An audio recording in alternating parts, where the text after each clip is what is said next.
کیا کچھ حالات میں جھوٹ بولنا یا توریہ یا تقیہ کرنا کر سکتے ہیں؟ اگر زندگی موت کی کشمکش بن جائے، سورہ ال عمران میں آیا کہ تقیہ کر سکتے ہیں، سورہ نحل میں آیا ہے کہ جان بچانے کے لیے کلمہ کفر بھی بول سکتے ہیں، لیکن زندگی موت کی کشمکش، ہاں ایک ایکسیپشن آئی ہے بخاری مسلم میں کہ خاوند اپنی بیوی سے بعض اوقات کسی مسئلے میں یعنی توریتاً بات کر کے یعنی جھوٹ والا معاملہ کر سکتا ہے، یعنی یا کسی کے درمیان صلح کرانے کے لیے، وہ ایز اے لاسٹ ریزارٹ ہے جہاں فتنے کا اندیشہ ہو، ورنہ اگر وہ جھوٹ کے اوپر ہی میاں بیوی ایک دوسرے کے ساتھ کام شروع کر دیں گے تو پھر تو اعتماد کا رشتہ ہی ختم ہو جائے گا۔ تو اسی میں ضمن بتا دیں کہ کیا جھوٹی تعریف بھی کی جا سکتی ہے بیگم کی کسی حوالے سے بھی؟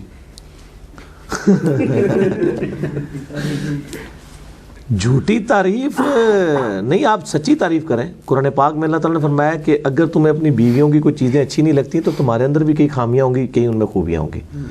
آپ بیویوں کی ان خوبیوں کی تعریف کریں جو ہیں ان میں، مثلا ان کی سب سے بڑی تعریف یہ ہے کہ آپ ہماری بیوی ہو، یہ اعزاز ہے آپ کے لیے، ٹھیک ہے۔